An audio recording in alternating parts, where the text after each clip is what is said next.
Hello, everybody. This is Matt Hardy. I'm the Program Director for Planning and Performance Management here at AASHTO, the American Association of State Highway and Transportation Officials.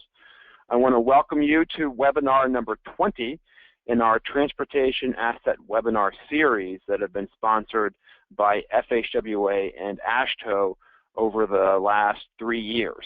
So this is number 20. We've had a lot of webinars, a lot of good stuff being said. The topic of today's webinar is on Transportation Asset Management Tools and Resources. And we're going to change up the format a little bit today. We'll have a lot more presentations and more speakers than we usually have on the agenda. So I'm going to keep my remarks very, very brief. The reason why we did the format of today, sort of talking about tools and resources, is that over the past few years, the various groups, AASHTO, FHWA, and TRB, have been very, very successful in getting research projects funded that develop various asset management tools that state DOTs, MPOs, local transportation agencies can use to help them implement asset management within their organization. And we just wanted to highlight these tools for you, let you know that they exist. We can't go into a lot of great detail about the tools, but hopefully this webinar will be used to sort of whet your appetite a little bit, and you can go and sort of follow up with the individual people or organizations to sort of get more information. So for more information on this webinar series, I want to direct you to the homepage of the AASHTO Subcommittee on Asset Management, and that is tam.transportation.org. You can also access it by going to tam-portal.com. From there, click on TAM Events in the main menu, and you can register for any webinar, and you can also find archives of previous webinars. I will be talking about the Asset Management Portal website. That's one of the tools that we are using to provide more information about asset management. If you have any suggestions on future webinar topics or have questions for the presenters during today's webinar, please submit your comments or questions using the webinar's Q&A feature or functionality. It's fairly obvious how to do that. If you have webinar topic ideas later on, you can always send those to me, and I'd be happy to add them to the sort of list of ideas, the running list that we keep. And my email address is mhardy, H-A-R-D-Y, at AASHTO.org. So you can, at the end of the webinar, we will sort of try to answer as many of the questions as we can get to, given the time period or time allotment that we have. A little bit about phone logistics. Throughout today's webinar, the audience will be muted by default, and only the presenters will be audible. Presenters, be sure to use your phone's mute button to both unmute yourself and mute yourself if you are not currently talking. So that covers logistics, a little bit of introductory material, and now I'd like to turn it over to Steve Gay from the Federal Highway Administration to make some opening remarks from FHWA. So Steve, it's all yours. Thanks a lot, Matt. Good afternoon or good morning to those out west. Thank you for joining our webinar today. I'm Steve Gay, and I'm leader of Federal Highways Asset Management Team. Federal Highways, in cooperation with the AASHTO Subcommittee on Asset Management, is very pleased to sponsor this webinar series. We feel it's a great way to bring people together around a series of important topics and to connect with the asset management community. We have a number of excellent presentations on the agenda today. I'm just going to say a few words of introduction. Today's presentation includes 7 perspectives on new and recently developed tools that you can use to support transportation asset management. We will hear from practitioners and subject matter experts who can share experiences and examples. Now, I know we have a presentation dealing with risk and a risk tool that's been developed. And sometimes we go to state DOTs and you still start with a question of, well, what should I be doing? I think you'll find this presentation here from Amy Flannery quite interesting. There was also a presentation on ISO, that's the international standard on asset management. You know, sometimes they say, well, Federal Highway and AASHTO is going, what else is happening out there? Are they doing that in other sectors? I'm sure you'll find that presentation quite interesting and so forth. You know, in addition to the topics covered today, I just want to highlight Federal Highways Asset Management Financial Planning Report Series. You can find that on the Federal Highway website. We're also developing a NHI training course on this, and we'll see how this evolves. There's also a tool in that course of how to run different scenarios of funding and what condition will leave your pavement, bridges, and so forth. You know, I think there's some neat tools out there that maybe even your agency is using that are off the shelf that may give you some quick answers of seeing what will happen from different funding sources, etc., that may be really beneficial in helping you manage your assets. I think a key as you look at a presentation like today's, you know, the catalyst for ideas, as Matt said, we're just touching on some subjects, quick introduction, knowing these tools are out there, you know, you can explore further. And I think the more you get into these, it's the evolution of from managing assets to asset management framework to actually being a leader in how your organization does business. Let me turn to Jana Park of Spy Point Partners to give an overview of today's webinar, review today's agenda, and introduce our speakers. Jana? Thank you, Steve. The primary learning objectives for this webinar are building working knowledge of key concepts, capabilities, and definitions relevant to available TAM tools, understanding specific uses of the TAM tools and resources within transportation agencies, and beginning to apply this knowledge in order to answer what TAM tools and resources are available to transportation agencies, what are the potential applications of these tools and resources within transportation agencies, and what benefits can agencies expect to achieve by using these tools and resources to support TAM practice. And of course, this webinar series is intended to share lessons learned, ideas, and knowledge. Moving on to the agenda, as has been mentioned already, we have a full agenda today. I'll introduce our speakers before each presentation, but in brief, our first presentation we'll hear from Matt Hardy with a presentation on AASHTO'S TAM Tools. Next, we'll hear from Tim Henkel of Minnesota DOT with a presentation on the Enterprise Risk Management Leadership Guide developed through NCHRP Project 893. Our third presentation, we'll hear from Katie Zimmerman of Applied Pavement Technology on the TAM GAP Analysis Tool developed through NCHRP Project 893. Our next presentation will be from Francis Harrison of Spy Point Partners. Francis will present the GIS and Asset Management Guide produced through NCHRP Project 887. Then we'll have Denise Whitney Dalkey of Oregon DOT, who will share with us the Data Self-Assessment Tool developed through NCHRP 892.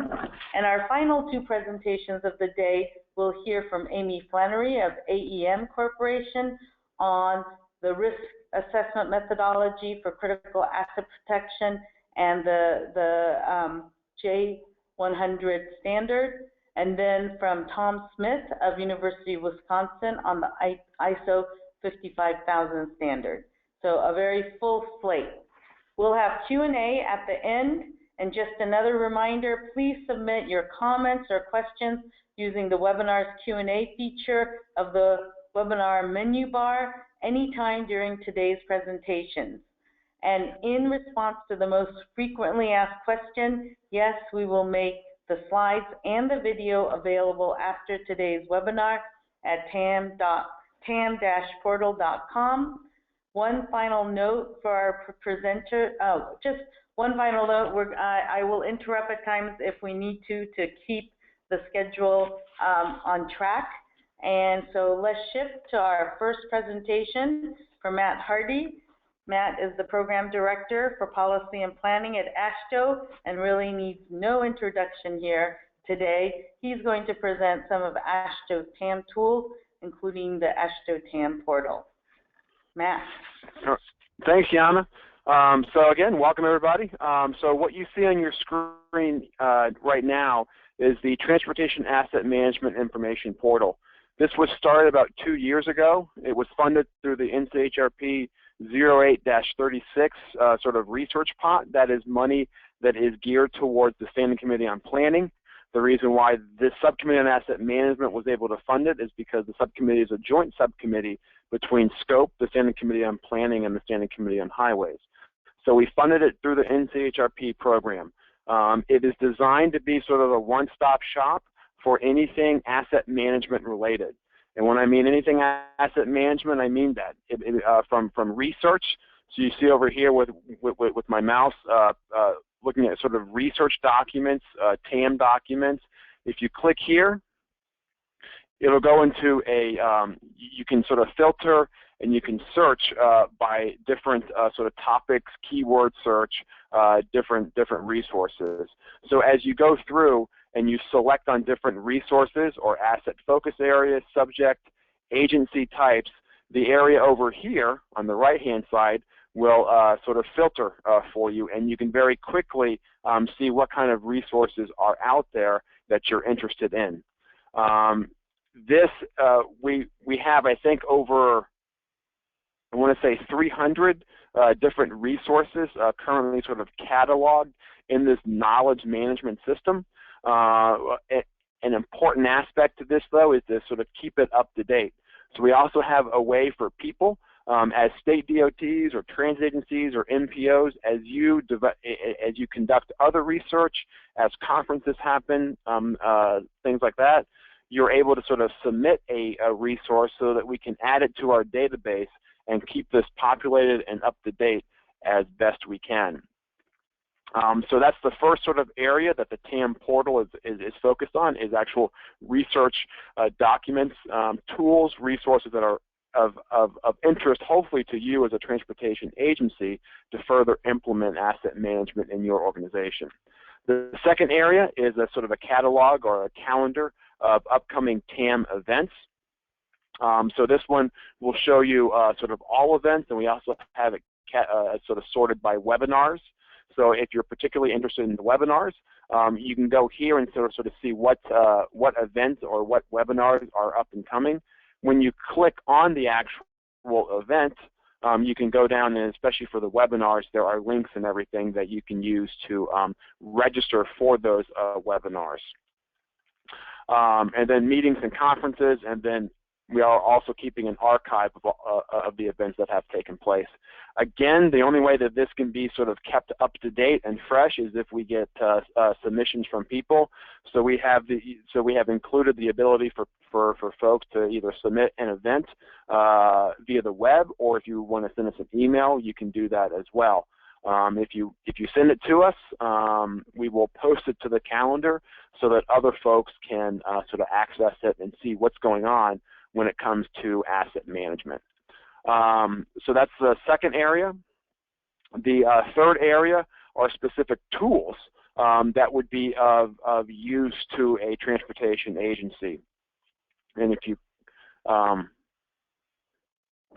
you go up to one of the tools that I want to focus on are the asset management, the asset management plans, the TAM Builder. This is one of the tools, again, that was funded through the NCHRP research program. The TAM Builder is basically designed for a transportation agency if you're interested in either creating a new TAM from scratch, if you want to learn from others in terms of examples of what other transportation agencies have developed in terms of an asset management plan, or if you just want to sort of get ideas and try to sort of beg, borrow, and steal from a different agency, you can go to the TAM Builder, the AASHTO TAM Builder, and again, you can sort, you can filter, you can search your way through many of the different asset management plans that have been developed, both here in the U.S. and internationally.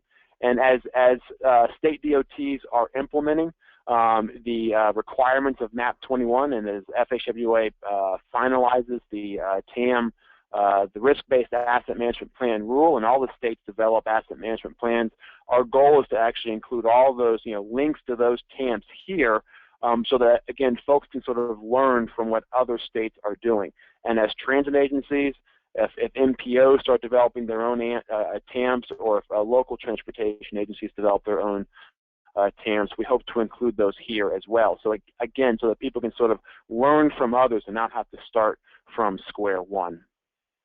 And then finally, and a sort of up-and-coming area that this portal will sort of focus on is an asset management research roadmap.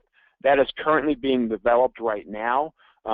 We've had a couple sessions at various meetings, including TRB, where we're trying to put together a comprehensive transportation asset management research roadmap that includes input and perspectives from all the major players, US DOT, AASHTO, AMPO, TRB, APTA, so that we can have sort of a common, a common framework, a common sort of roadmap of where do we want to go for conducting new innovative asset management research. This is very, very useful when we go and submit problem statements, ideas for funding, especially from NCHRP, the National Cooperative Highway Research Program. If we have a comprehensive research roadmap, and we can sort of point to it and say, these various projects will sort of move the needle, will get us from point A to point B. The groups like NCHRP, and I would say FHWA as well, for their research program, are more inclined to sort of approve research that's part of a more comprehensive research program rather than sort of individual research projects.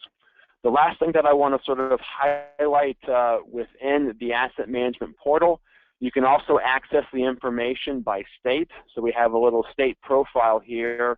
As you click on different states, you can see what resources are sort of available by that state. So for example, I clicked on Virginia. They have sort of 19 different resources that somehow include Virginia in it. So again, if you're, again, by state, just sort of a different way to sort of look at all of those different resources. And then finally, the About section. So this was developed or funded or conceived through the Subcommittee on Asset Management. If you want more information about the subcommittee, you can go here and you can learn about the AASHTO Subcommittee on Asset Management in terms of what our membership is, mission, vision, upcoming meetings. We will make mention of the Transportation Asset Management Expert Task Group. That is a group that's funded through FHWA, includes representation from many different associations, designed to sort of provide input, guidance, information to FHWA in terms of what should be done regarding asset management.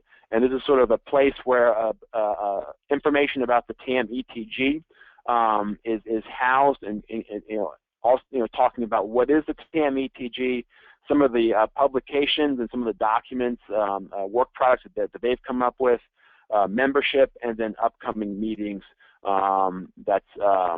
So all those resources are available here under the About section.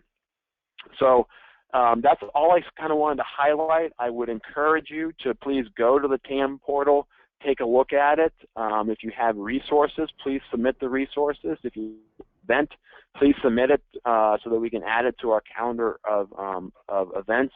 And again, you can access this in two different ways. One, you can go to tam.transportation.org, or you can go to www.tam-portal.com. So with that, I'm going to turn it back over to Jana, who's going to, I guess, introduce Tim Henkel. Exactly. And you're right on schedule, Matt. Perfect. Thank you. Our next presentation is from Tim Henkel of Minnesota DOT. Tim is the MnDOT Assistant Commissioner for Modal Planning and Program Management Division. In his current position, he manages the Office of Asset Management, plus too many other things, so I'm not going to read them. Tim is also the chair of the TRB Asset Management Committee. He's also the AASHTO Transportation Asset Management Subcommittee Chair and the National Transportation Asset Management Expert Task Group Chair, and is a member of the Planning Committee for the 11th National Conference on Transportation Asset Management that's being held in Minneapolis. Minneapolis this summer. So he is basically Mr. Asset Management. So I'm going to turn it over to Tim. Thanks, Iana. Good afternoon, everyone. Research sponsored by AASHTO in cooperation with the FHWA and conducted by the NCHRP is nearly complete and will result in a guidebook titled Managing Risk Across the Enterprise, a guide for state transportation departments. I say will be and will result in a guidebook because the report has not yet been published. By all estimates today, I expect that maybe in about 6 weeks, the pre-publication version will be available to those that are interested. It will be posted in PDF form until the final NCHRP report is published. If everything goes smoothly, the official NCHRP report is probably 4 months away, or sometime in late August of 2016 for release, so look for it then.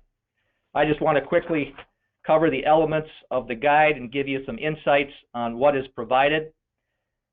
So what are the elements of the guide?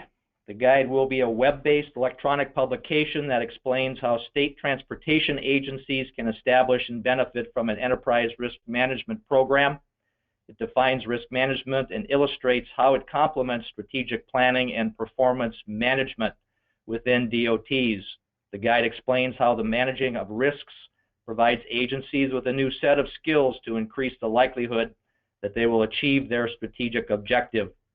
The guide focuses on enterprise risk management, which is defined within the guide as the formal and systematic effort to control uncertainty and variability to an organization's strategic objectives by managing risk at all levels of the organization.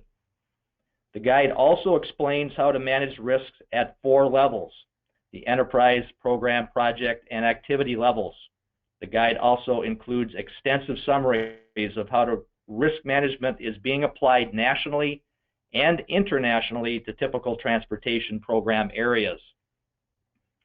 Also of note is that there is a second volume, the volume which we're calling a quick guide or summary, which is also being made available for those looking for a more simplified version of the full guide.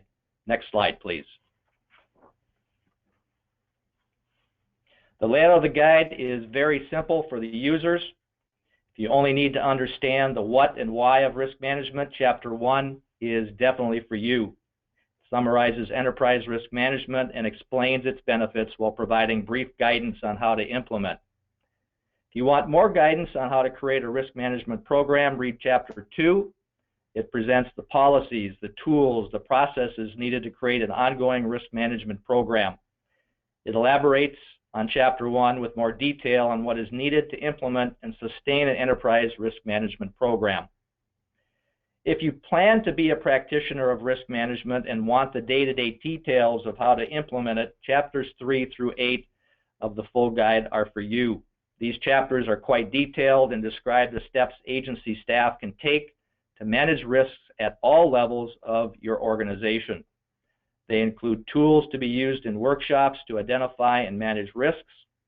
They also describe agency-wide practices to compile identified risks and sort them for executive decision-making. They conclude with a section on measuring an agency's risk management maturity as well. Then if you want even more detail on how risk is being applied nationally and internationally to typical transportation program areas, read Chapter 9. Summarizes how U.S. and international transportation agencies apply risk management to key programs such as highway safety and asset management, and to traditional business operations such as purchasing and inventory control. And finally, if you're a practitioner of risk management already and want to understand and implement advanced risk management practices, the final chapters of the guide are for you. Next slide, please. So now let me give you just a taste of what's contained in the guide. This guide, as it already said, is 10 chapters, 11 chapters long, so there's a lot. I only have a short period of time to give you a sense, so here it goes. First of all, what do we mean by risk is included in the guide. The guide defines risk, risk management, and risk management processes. It also explains how risk management complements performance management within your organization. Understanding modern risk management requires understanding new vocabulary.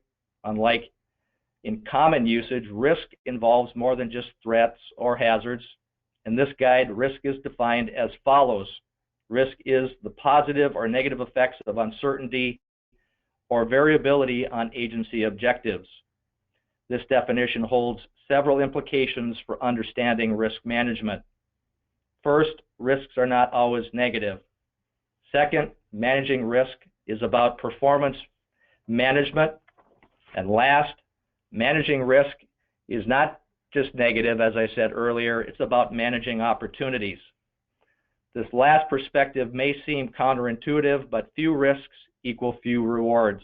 Every organization needs to take risks to achieve its objectives, particularly as public expectations of organizational performance grow.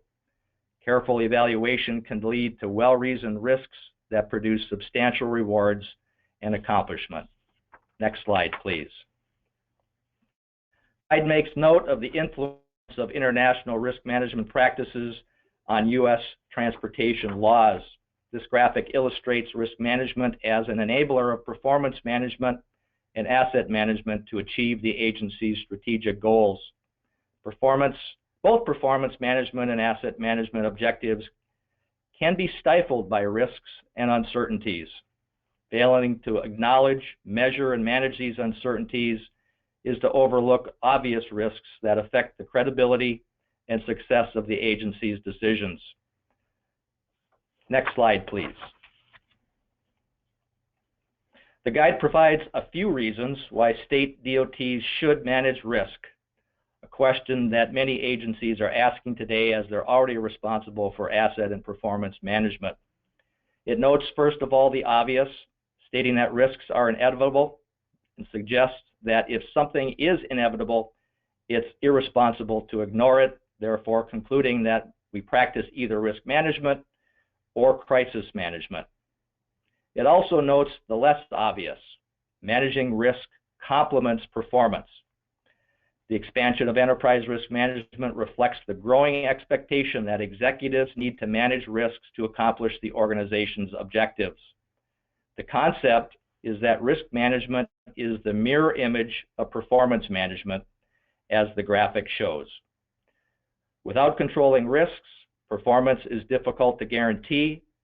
The two disciplines operate in parallel, with performance management setting objectives and risk management identifying their potential obstacles. Performance management can be thought of as the drivetrain of an organization, and risk management can be considered a navigational aid. When working in concert, they help an organization achieve its strategic objectives.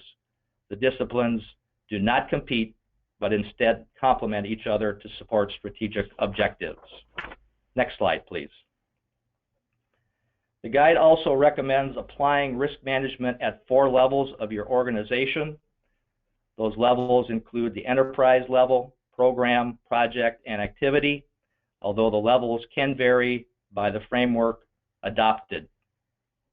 You can look at the graphic and understand each of those areas and its definition as explained in the guide. Next slide, please. Hey, Tim, 2 minutes, okay? Thank you.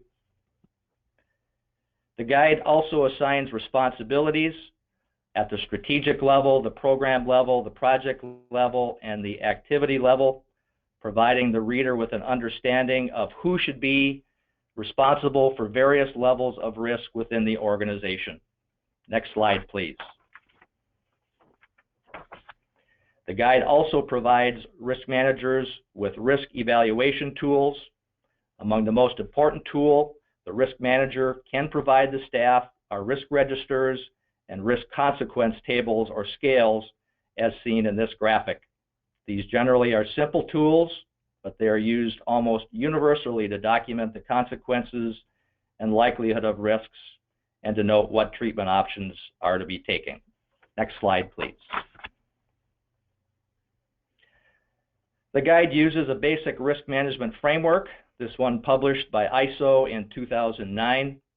The ISO framework has been adopted by Australian and Canadian associations and is widely recognized in the United States. The ISO framework in this graphic represents the concepts and considerations that comprise the risk management process, not necessarily discrete steps that are used in all instances. Next slide, please. And finally, as I noted, for those already in the risk management arena but looking for advanced tools, can be found in the last chapters of the guide. Some examples are shown here on this slide, including Excel tools with Delphi, Monte Carlo simulation, as well as some of the new risk management software being made available, such as At Risk. Final slide. That concludes my overall summary of the guide and the short guide that will be made available. Questions are being held to the end, so I look forward to any questions that you might have. Back to you, Hiana. Thanks, Tim. Our next presentation is from Katie Zimmerman of Applied Pavement Technology. Katie is the president of AppTech, a civil engineering firm specializing in transportation. Katie has been very involved in the asset management community, serving as the principal investigator for the development of the GAP Analysis Tool she'll be presenting today, as well as the project manager for the development of asset management plans for several state DOTs and regional planning organizations. Katie is also the lead instructor for 2 asset management courses offered through the Federal Highways NHI. And now I'll turn it over to Katie. Thanks very much, Hiana. You can go ahead and move to the next slide. I'm going to be introducing you to the Transportation Asset Management Gap Analysis Tool that was developed under NCHRP Project 0890, and it's now being distributed through AASHTO. And since time is limited, there's just 3 things I'm going to cover: what the tool is, how the tool works, and how you can get the tool. And I want you to note that over in the downloadable materials on your dashboard, you can see that there is a handout on the Gap Analysis Tool if that's something that you want more information. Go ahead and move the slide, please. I'm going to start with what the tool is. In the AASHTO guide that was published in 2011, a gap analysis tool was introduced as a way for an agency to assess their current practices, compare those practices to best practice or sort of a desired end state, and then identify gaps between their current and desired practices. The gaps could then be evaluated, and the agency could develop an implementation plan for addressing those gaps and improve practices. Next, please. But there were several issues with the tool that was provided. It was fairly generic. It wasn't really tailored to U.S. practices, and it had no mention of any of the MAP 21 requirements. And it was fairly easy to corrupt the spreadsheet. So under NCHRP 0890, we sought to develop a better tool. We were instructed to retain the spreadsheet format.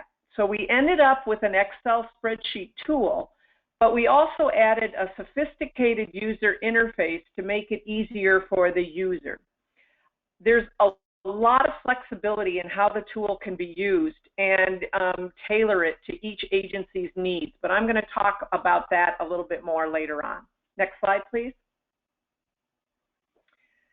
As the slide shows, there are a lot of ways that you can use the gap analysis tool in your agency, whether you're trying to figure out how to get started in asset management or whether you're trying to improve your practices over time. The gap analysis tool gives you a way for identifying and prioritizing some of the improvements that are needed so you can better align your agency resources and track your accomplishments over time. Next slide, please. Shifting over to how the tool works. I mentioned that we created an Excel spreadsheet that has a form-based user interface to make it easier for the user. But that user interface also helps us prevent the spreadsheet from becoming corrupt. We used a 2-part approach to developing the spreadsheet. There's a master workbook that an expert facilitator from your agency would use to do the things that are shown on the screen. This is actually a part of the program itself, where you would use the first one to set up the survey, The second one is where you would do survey management, where you actually send out the surveys to the people who are going to do the rating. And the last one is where you can review results. There's also a rater workbook that's created and sent out to the raters who are going to be evaluating your practices. So the master workbook and the rater survey workbook are the two parts to it. Next slide. The survey itself is organized into 3 levels: areas, elements, and criteria. The areas are really just topic areas for classification purposes.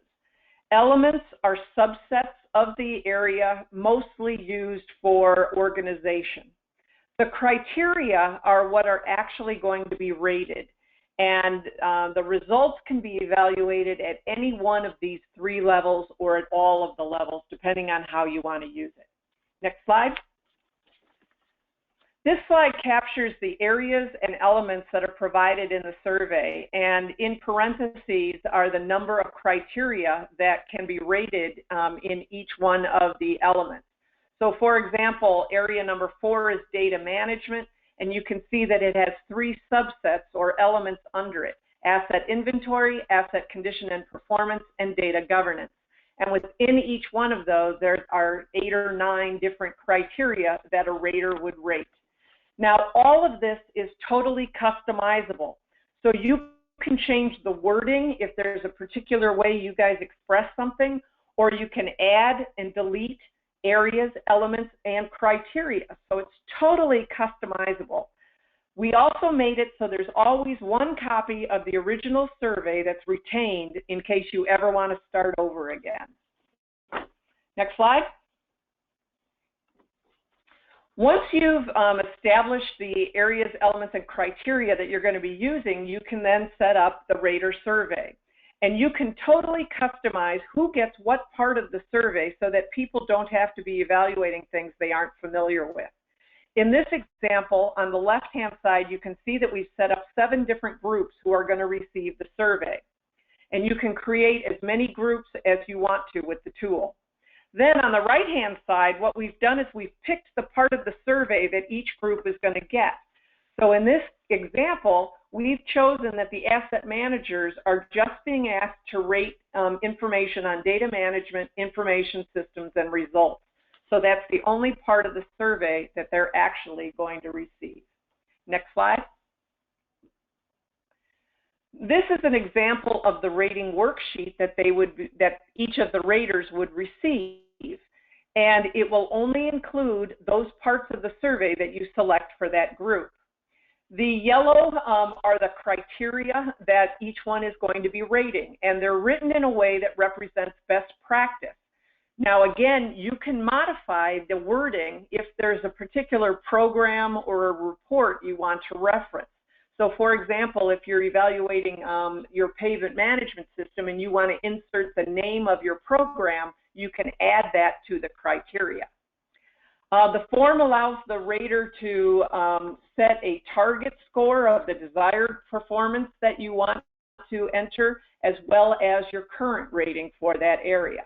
The tool also gives an agency the flexibility that if you don't want the raters to set the target, the facilitator or the master of the workbook can set those targets for you. Again, very flexible.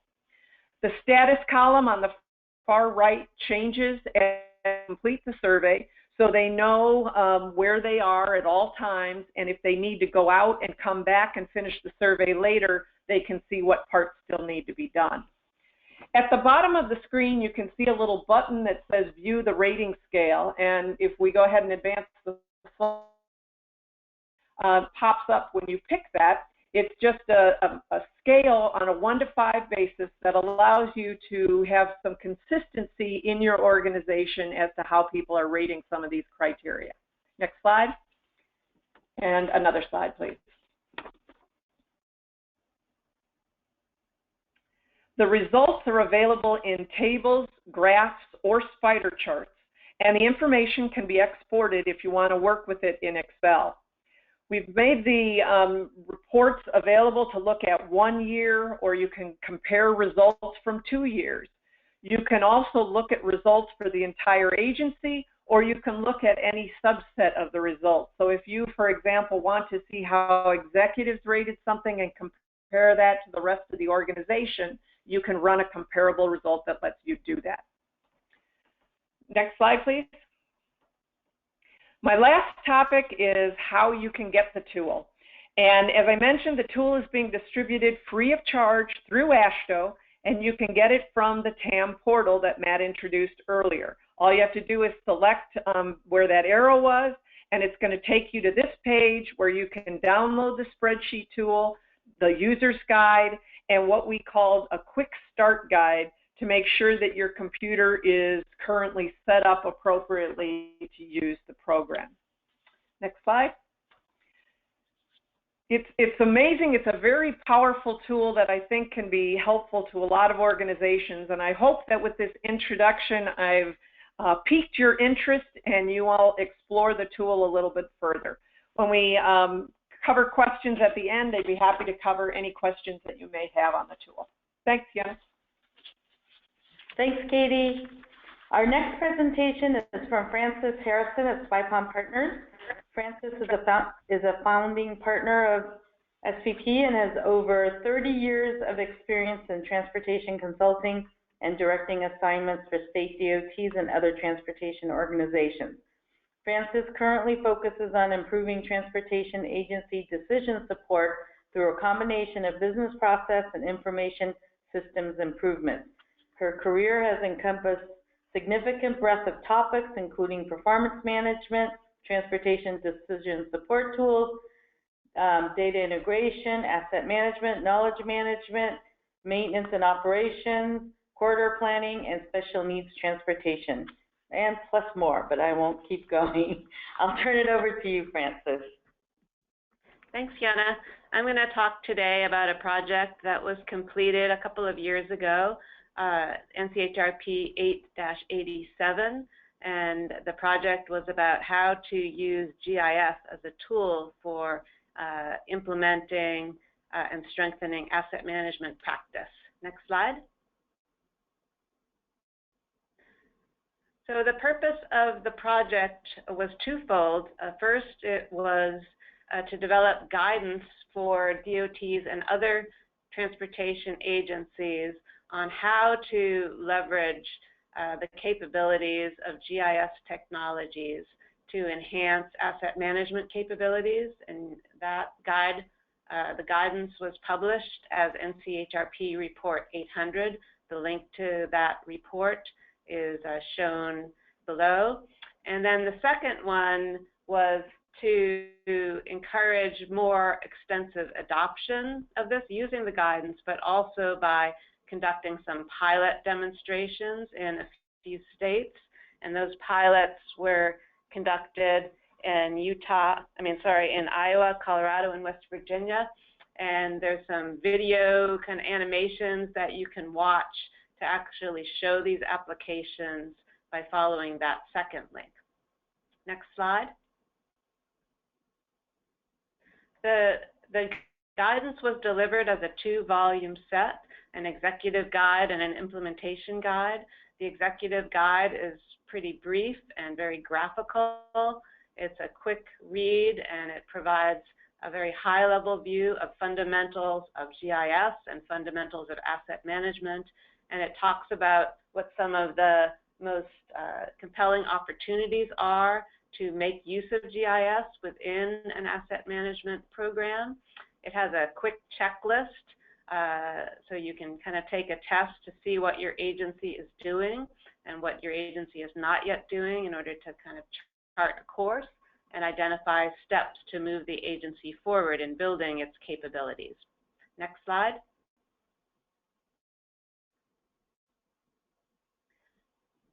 The implementation guide is more substantive.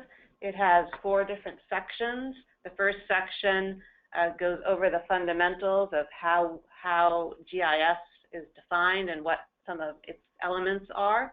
And then also same with asset management, setting up a framework for the rest of the guide. Section 2 contains a lot of content on how GIS can be used within the various asset management activities to add value. and I'm going to talk a little bit about the meat of that section in a minute. Section 3 is, given that you have identified some areas to pursue, how do you assess the benefits and costs and move forward with something that's really going to add value and be worth implementation, since data collection for asset management technology investments can be expensive. So this gives a framework for how do you walk through what the initiative is, what it's going to do for your agency, how much it's going to cost, and what the payoff is. And then finally, there's an implementation section that talks about how to gear your agency up for being successful, since there are a fair number of both strategies for success that agencies have identified, as well as pitfalls. I'm just going to give you some highlights of primarily section 2 and a little taste of 3 and 4. Next slide.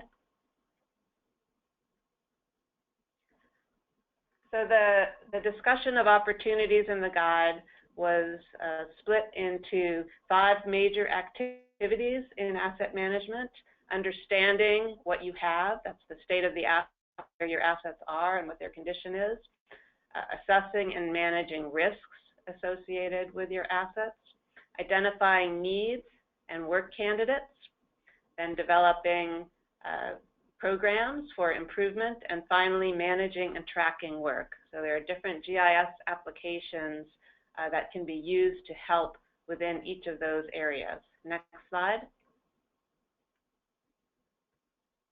So for the first one, understanding the state of the assets, this graphic displays the kinds of capabilities that you might want to implement, and that many agencies actually have implemented, having a map view where you can look at both characteristics of your system and looking at multiple assets superimposed on one another and their condition, and then being able to access the same information in a straight line diagram view.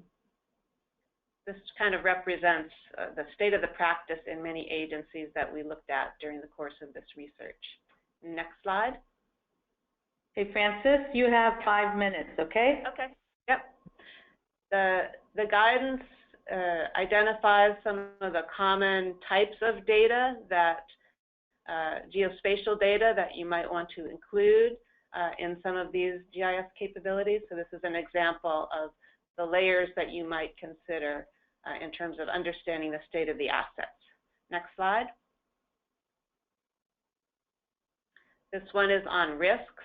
So this display provides a concept for how you might look both at your flood zones and superimposed on your assets to see where you might have some issues in the coming years, and thereby do some planning in terms of both maintenance strategies and also capital investments. Next. And here are examples of the types of spatial data that you might want to integrate to provide a useful capability for risk management with respect to asset management. Next.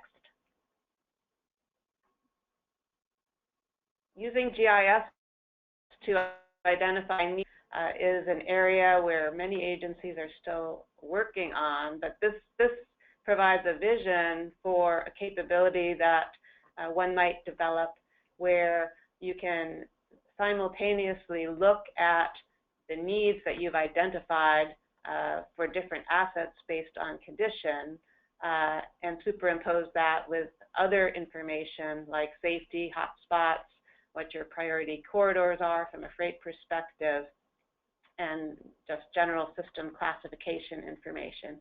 So this type of capability exists at some level, but many agencies could improve their ability to bring together a variety of information to really explore across different assets and bring in additional information to really help with decision making in this area. Next. And this one, again, shows examples of the kinds of data layers that agencies might consider incorporating to provide that kind of capability. Next slide.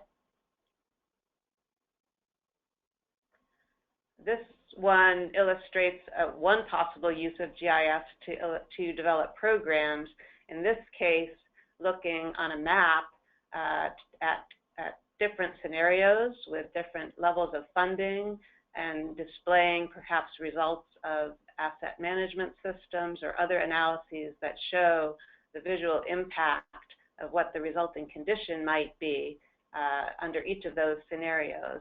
And it also illustrates emerging capabilities to combine GIS displays with other kinds of charts and graphs that provide an overall network level perspective. Next slide. And here's one on managing and tracking work. And this illustrates opportunities to use GIS to track both planned and proposed work and provide the opportunity to make sure work in different areas is being coordinated. Next. So now moving into just a slide on the making the business case for investment. This just provides an overview of how you might approach making a particular investment to provide one of those capabilities that we saw on the prior slides.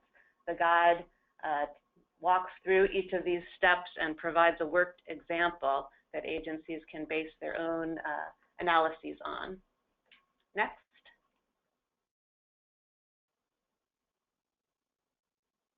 And then just a couple of slides on implementation.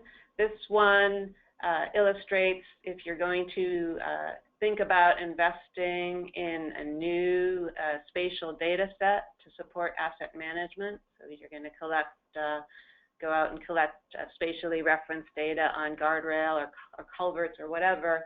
Here are some of the steps that agencies have found are valuable to take just to make sure that you're covering the bases and not duplicating other efforts within the agency, that you're involving the right people, that you're making sure that there's a good plan for managing that data over time, for being specific about what you need, and making sure that the data can be integrated with other data and that there's a plan for accessing the data. And then next, the final step is one that steps back and looks at the 7 key ingredients for success. These are probably applicable to initiatives beyond GIS for asset management, but the guidance walks through how important it is to have the leadership and alignment to make sure you understand what you're trying to achieve. You have the right people in the organization aligned within both the technology, the GIS, and the asset management units, common vision, having the right types of GIS tools and technologies, as well as staff expertise to make effective use of those, having strong data management and stewardship activities and structures in place.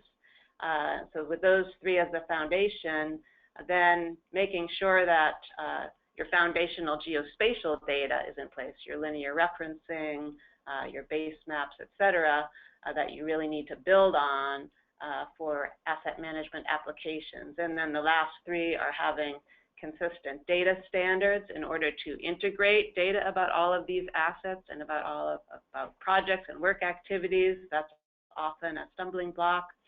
And part of that is making sure your asset management systems all have consistent spatial referencing and that you're keeping those up to date as, for example, your linear referencing changes, and then coordinating across your agency in terms of data collection. And that will enhance the ability to bring all of this information together to provide that holy grail of integrated, spatially enabled data for transportation asset management. So that's my last slide. Hopefully some of you have seen and been able to read these documents, and if not, I encourage you to go take a look. Thank you, Kiana.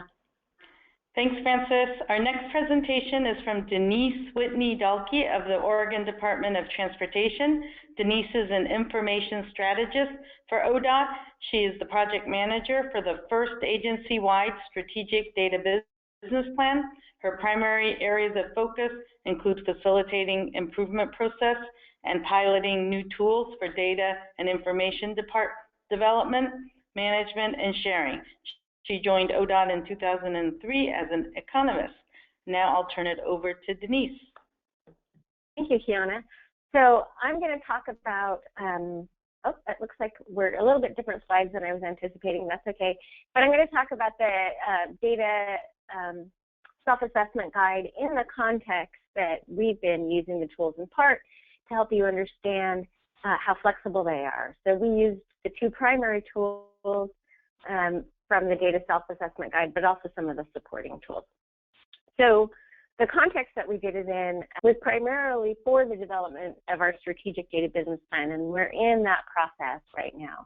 And the reason we came to doing a strategic data business plan is that the transportation industry is experiencing a data sea level change. I'm sure many of you are feeling that. Plus, that performance-based decision-making and transparency are increasingly expected, obviously from federal requirements, but also from our legislatures, our executives, really everyone.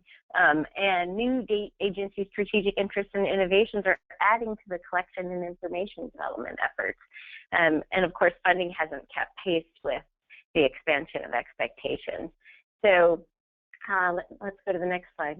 So the benefits of the data business plan really are just getting increasing amounts of value from our data, having better efficiency, so taking advantage of opportunities for coordination and collaboration, really changing the culture a little bit in terms of the mindset, using data as an agency asset, and then getting better resilience, really not relying on heroic efforts by individuals.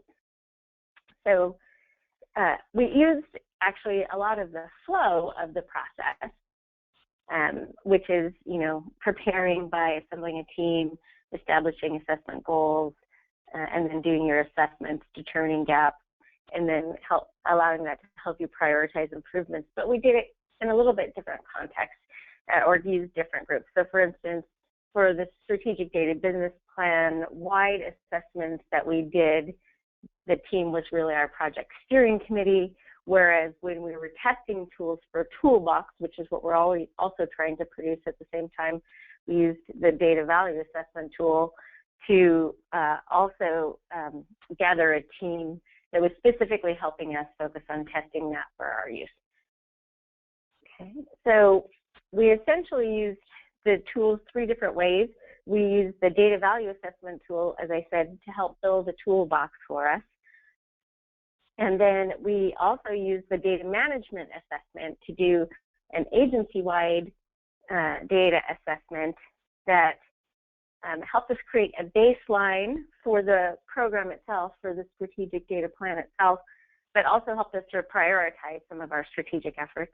And then we used one of the subsets of the toolkit, essentially a supporting tool, which is in Appendix B, to create an inventory of key data programs and functional programs with important data management roles. So the agency-wide data management assessment is one of the two options in the data management assessment tool.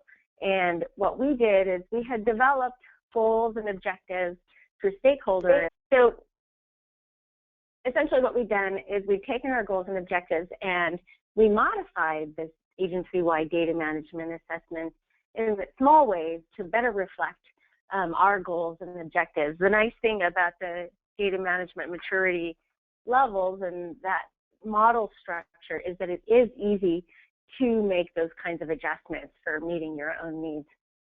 And so we did that primarily, again, as I said, as a baseline, to create a baseline of where we are now. So we had to establish these golden objectives that talked about where we wanted to be, but this was the tool that we used to look at where we are now. We also, next slide please, used a marriage or a crosswalk between the different components of the data management assessment structure and our goals themselves to help our project steering committee members rank and prioritize where they wanted us to go. So let's say we were at a maturity level of 3 on a scale of 5. In not all instances is it important to go all the way up the scale, but how important is it to you as a project steering committee to get to the next level? And so we used it both for prioritization, even though that isn't specifically called out in the guidebook, this particular exercise. Next slide.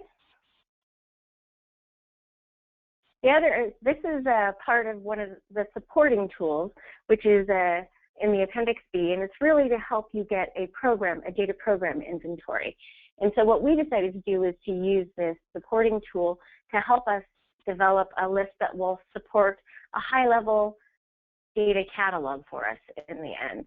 And because there were a couple additional items that we wanted to find out about both our data management programs, but also our functional areas that have a strong data management role, we did add a couple extra things. If you look at the very bottom of the list, while we knew what a lot of our system sources were for data within the organization, we are not particularly aware of all of the access points or user interfaces for each of those primary data sets and primary systems.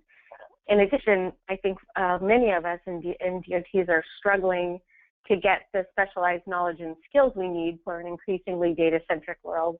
And so we also wanted the people in our programs to identify specific specialized knowledge and skills that they feel is required to perform the functions, I would say, both as they're occurring now and ongoing.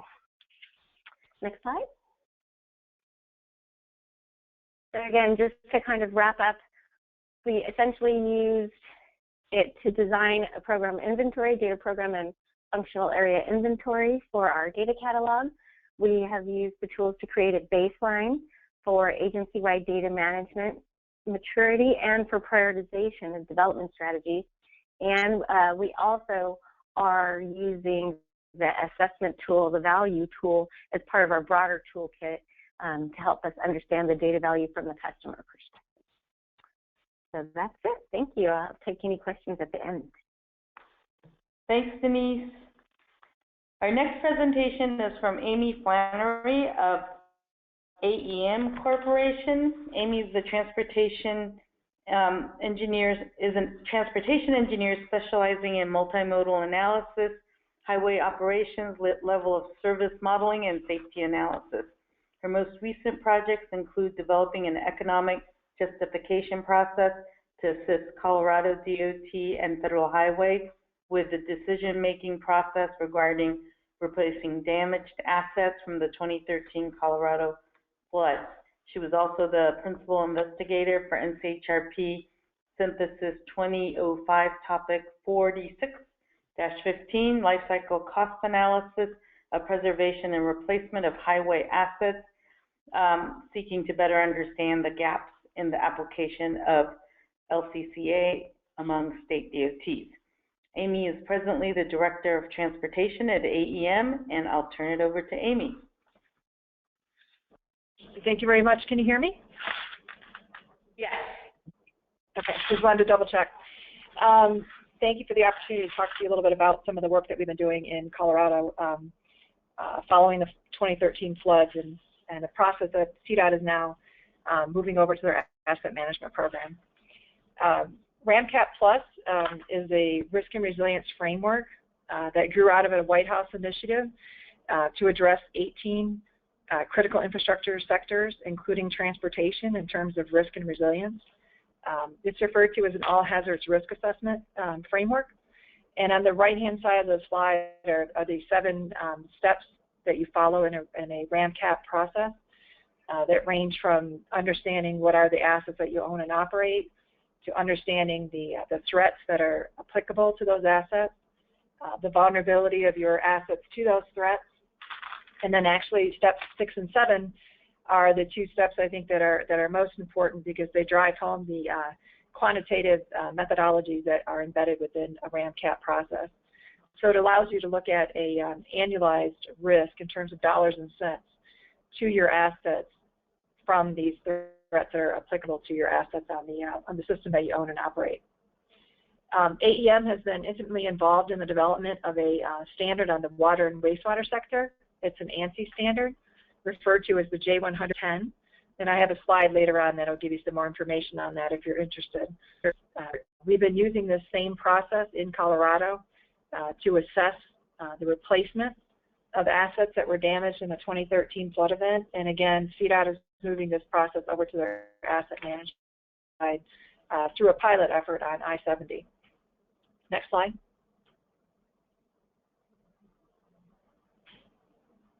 Can you click one more time so we get that text box to show up on the right? Thank you. The framework for tying together risk and resilience is really based on this key formula here. Again, being able to drive to a quantitative assessment of risk in terms of annualized risk in dollars and cents by threat, by asset, we feel is really a powerful tool and helpful to decision makers and commissioners and those sorts of people who may not be involved in the day-to-day operation of assets. It's an extremely powerful equation. It looks at the anticipated losses to the asset, so in dollars and cents. We look at the vulnerability of the asset. So have you put in place some methods to reduce the vulnerability of your asset, say from flooding or from rockfall or tornadoes or something like that? Then you should get some credit as the owner and operator of that asset, and that's actually captured in the vulnerability equation here. And the last term there is threat likelihood, and that's looking at the probability of this particular threat occurring to this particular asset. So we can get very specific and we can look at, do you have assets that are in a floodplain or not in a floodplain, assets that may be near a high likelihood of wildfires, or assets that may be susceptible to hurricanes or other natural threats. Next slide.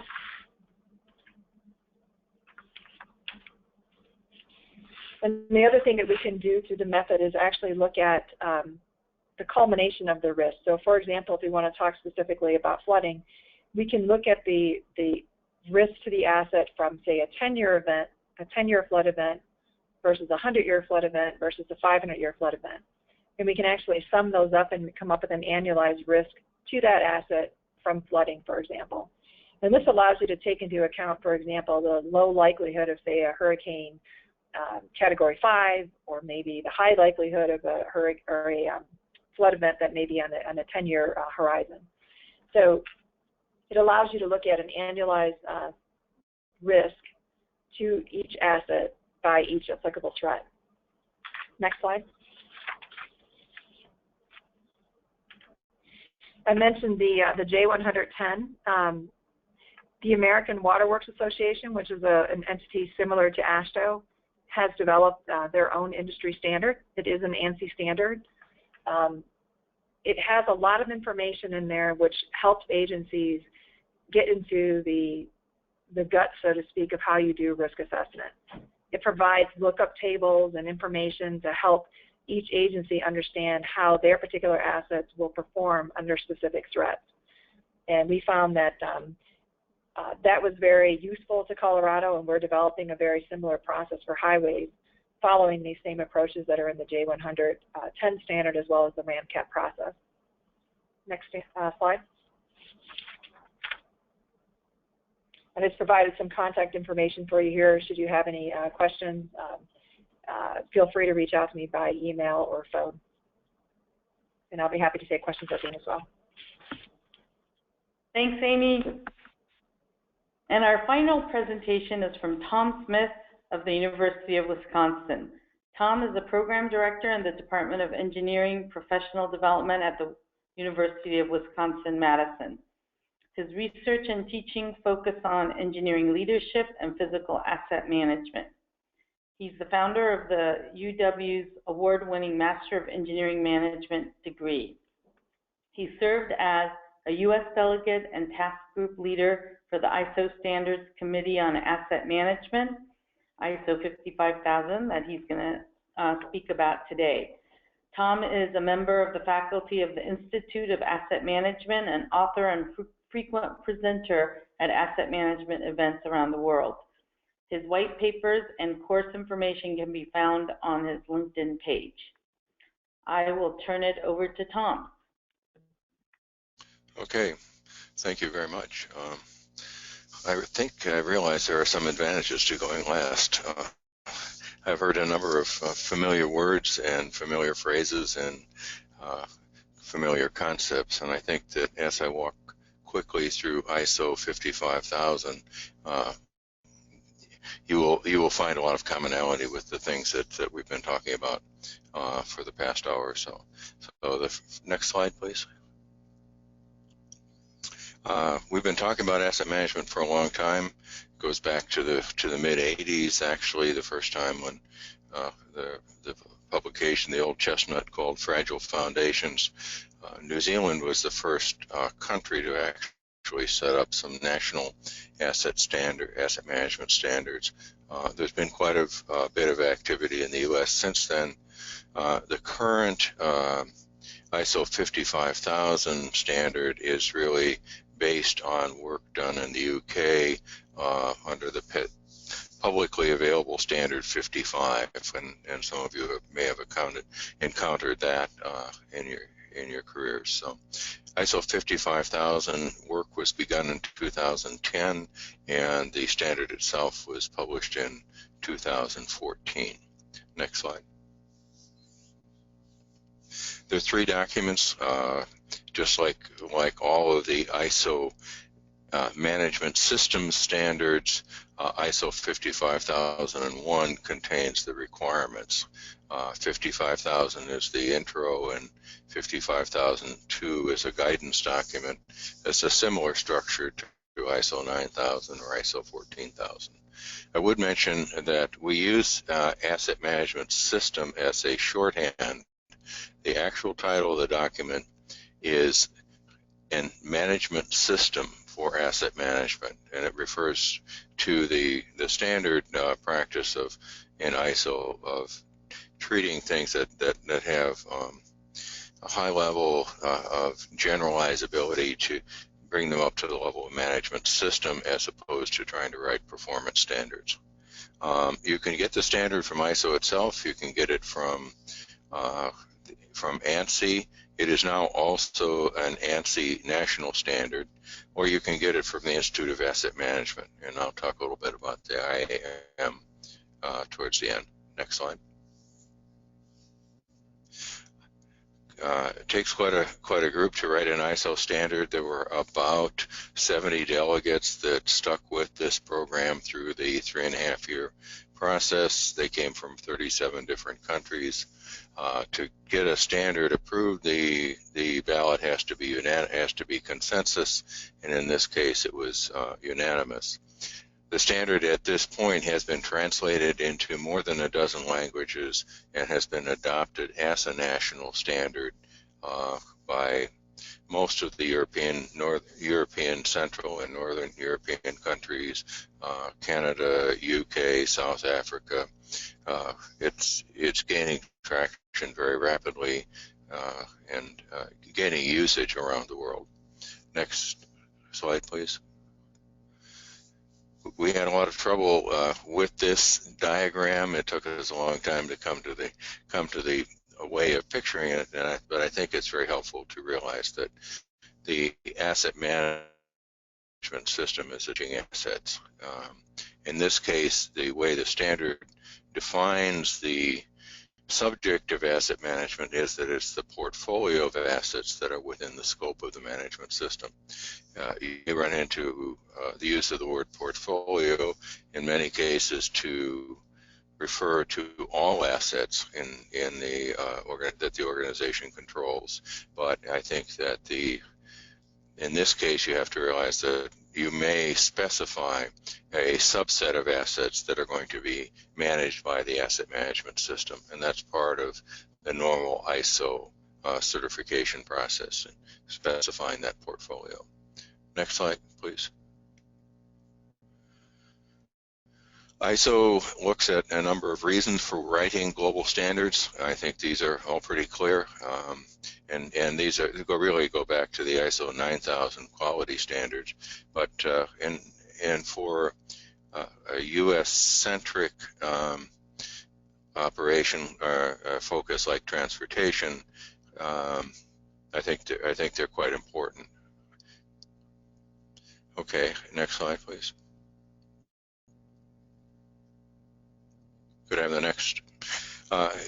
You'll recognize this list. It's not very different from the list that we saw in the gap analysis tool and in the risk analysis tools. Organizational context is defined as social, environmental, economic context, global context in which the organization operates, and clearly the environmental, social, risk activities that form this context are an important part of the organization's planning for its assets.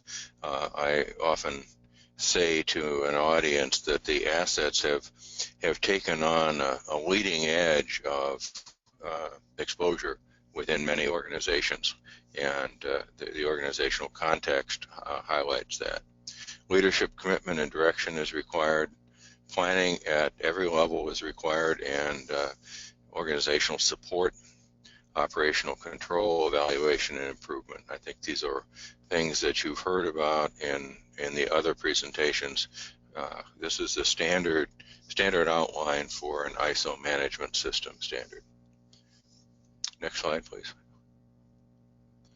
There are a number of key issues, and again, some of these have been addressed. Alignment with organizational objectives and organizational strategy is required, and it's stressed in the standard.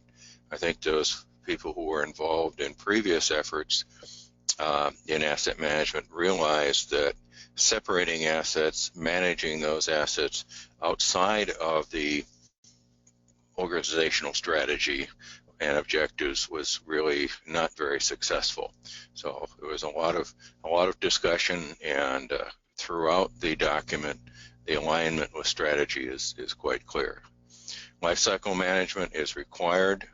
Systems management and portfolio management are required. Alignment with the financial side of the organization is required and stressed, as is risk management, data and information management, and alignment with other ISO standards. Next, please. I'm going to skip through this. This is the IAM framework, which is part of a set of core documents from the Institute of Asset Management, which is a UK-based but global organization. Next slide. This is a similar model from the AMC, which is an Australian-based organization. These are all both freely available, and I have some resources at the end. Next, please. I think you can just keep sliding through this.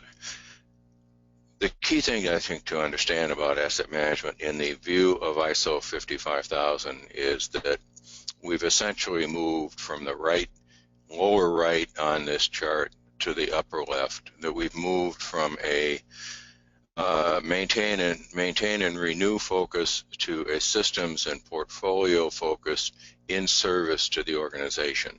And the ISO definition is very simple: coordinated activity to realize value from assets. It's a very broad definition, and I think very powerful in that sense. Next slide, please. Short status report. There's been a rapid uptake of this standard in many countries, much more rapid than in the US. What I'm seeing in the US through my professional activities is utilities, mining, oil and gas, and in the transportation sector, transit agencies, ports, including airports and shipping ports, have been the most active. And strong federal interest. We've had 2 briefings in DC with many attendees and many high-level organizational attendees. GSA is taking a leadership role in this, and I think I have one more slide on this. Next slide. The standard applies to all types of organization and all sizes of organizations. The question I get asked often is, will it be mandated? Yeah, all sizes and types. Will it be mandated?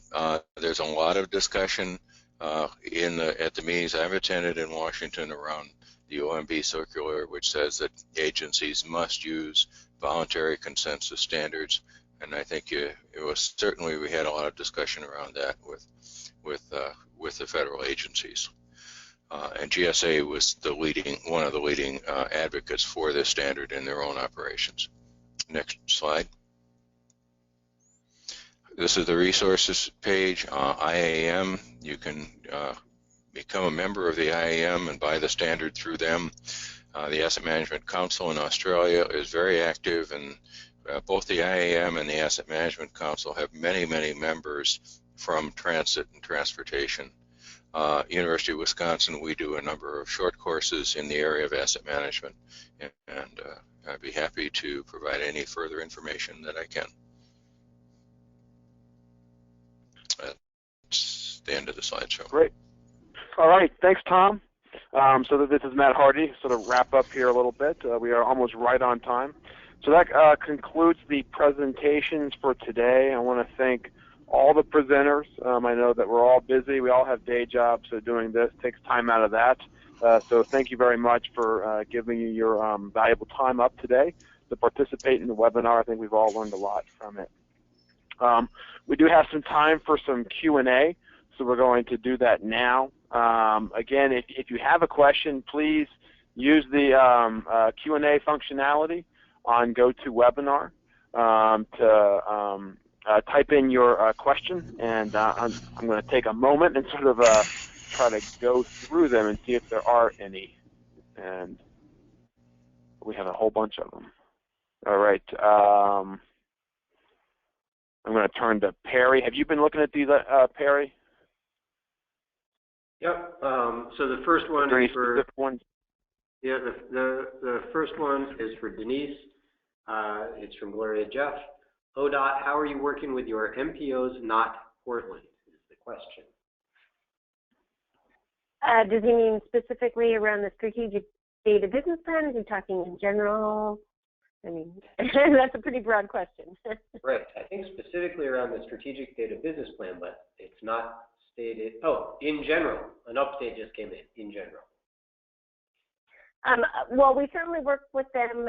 We have several MPO models that we do for planning purposes. We have a number of data integration programs. I can't really speak to the asset management side coordination, but if you would like to send me an email, I'd be happy to connect you to the right person. Great. So I now have the questions in front of me. There's another one from Hitesh Govind, who's asking about state of good repair metrics. I assume that this is sort of referring to transit and FTA. At this point, I don't. FTA is developing a number of rules regarding asset management and transit agencies. Those rules have not been finalized. I do know that FTA published a transit asset management plan sort of guide. I don't remember exactly if they had specific state of good repair performance metrics in there or sort of what that was. So I think the answer to that question right now is TBD, especially from the federal perspective in terms of the MAP 21 requirements and that sort of thing. There's another question for Amy. How do you quantify vulnerability and threat relative to climate change? We haven't been able to include climate change on the ER side yet. That's just because of the rules of the ER program. Within the water wastewater sector, they have begun to revise their standards, which is required every 4 years. And they are actually addressing climate change in that. And if you're interested, we have a white paper that we could send your way if you want to get an address from me, Matt.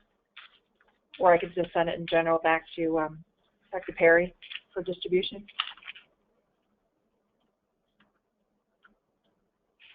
Yeah, I mean, Amy, if you want to send it to me, we can send it out there. So Dave Leonard is the person that was asking the question. You can contact Amy directly to get that, but Amy, if you want to send it to me, we can make it available to others as part of this webinar recording and resources later on. Yep. Okay, will do. Okay. There was another follow-on. This is where I will be honest. It's difficult asking questions and everything on webinars when we can't open up all of the lines. if we do open up all the lines, there'll be a whole bunch of on-hold music and stuff like that. But there's sort of a follow-up for you, Denise, from Gloria. And she was saying, so the follow-up question is, I'm asking specifically about the asset management efforts. Are any of them originating from the MPOs or only the state DOT? Yeah, unfortunately, that's not my area. And so I would have to send her off to our asset management integration and our asset management coordinators. So if Gloria would like to send me an email, I make sure that she gets to the right person to answer that question. Okay, great. Thanks. So that's all of the questions that I see that are pertinent. There's some other ones that we were sort of dealing with, technical issues and stuff like that. Let me give everybody one more minute here, or a few more seconds. I will just stretch it out a little bit here, and just again, I want to thank all of the presenters. Lots of great resources. Many of these resources you can find on the TAM portal. Again, tam-portal.com. We have the webinars, like today's webinar is part of a bi-monthly webinar series. The next one is scheduled for Wednesday, June 8th. We don't have a specific topic for that one, but I promise you it'll be. Hey, Matt, it is the topic for the next one is on organizational frameworks for asset management. Okay. And then that ends kind of the set of 4 we've already defined, and in the next 2 months we'll be determining the next set of 4. So if people have ideas that they'd like to have a webinar on, please send it to Steve, Matt, or myself. Yes.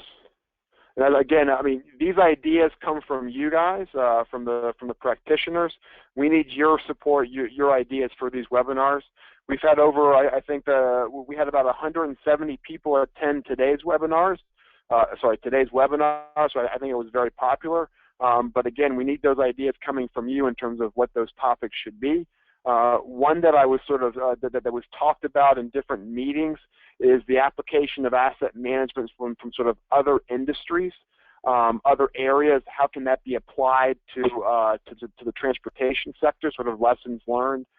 That's sort of one idea to sort of spur some thoughts from you guys. But anyways, I don't see any more questions. So with that, I'm going to turn it over to Yana, who's going to, I guess, bring us home.